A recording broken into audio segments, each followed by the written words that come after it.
संभाजीनगरमध्ये अंबादास दानवे आणि चंद्रशेखर बावनकुळे यांची भेट झाली आहे। भाजपच्या राजू शिंदे यांच्या मुलाच्या लग्नात बावनकुळे आणि अंबादास दानवे यांची भेट झाली आणि त्यामुळेच राजकीय चर्चांना उधाण आलंय।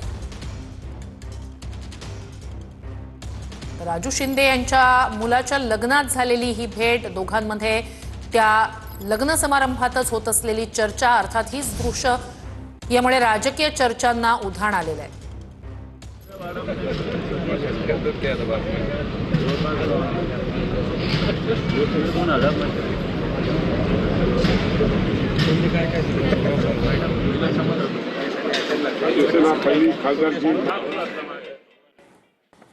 पुढच्या घडामोडीकडे, छत्रपती संभाजीनगरमध्ये अजित पवारांची राष्ट्रवादी 100 जागा लढणार आहे।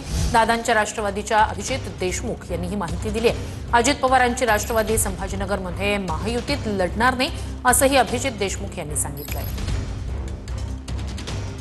आता जवळपास आम्ही संपूर्ण प्रभागामध्ये त्या ठिकाणी आमची तयारी झालेली आहे।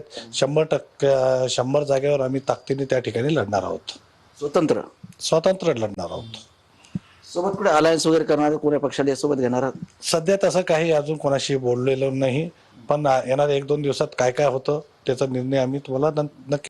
बातमी पुण्यातून आहे। भाजपची आज जाहीर होणारी उमेदवार यादी लांबणीवर गेली। भाजपची यादी आता 28 तारखेला जाहीर होण्याची शक्यता आहे। 28 तारखेला पुणे भाजपच्या कोर कमिटीची मुख्यमंत्र्यांसोबत बैठक पार पडणार आहे। 28 तारखेला संध्याकाळपर्यंत भाजपची यादी प्रदेश कार्यालयाकडून जाहीर होणार आहे अशी माहिती आहे। भाजपची एकच यादी जाहीर होणार आहे।